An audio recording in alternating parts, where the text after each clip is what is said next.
زتونة اليوم او زتونة رمضان.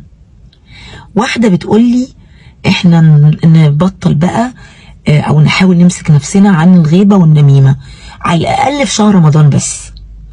قلت لها يعني ايه؟ الكلمة استوقفتني الحقيقة. قلت لها ان احنا نبطل الغيبة والنميمة في شهر رمضان بس، لكن نرجع تاني عادي ننم ونختار مفيش مشكلة خالص.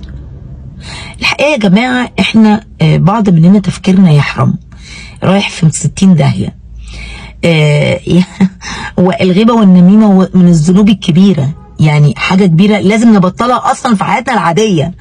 فشهر رمضان هو شهر ربنا مدينا فيه رخصة ان احنا نستغفر ربنا عن الذنوب اللي فاتت، ونحاول ونقول لربنا احنا مش هنعملها تاني، ما نعملهاش تاني في الايام اللي جايه بقى.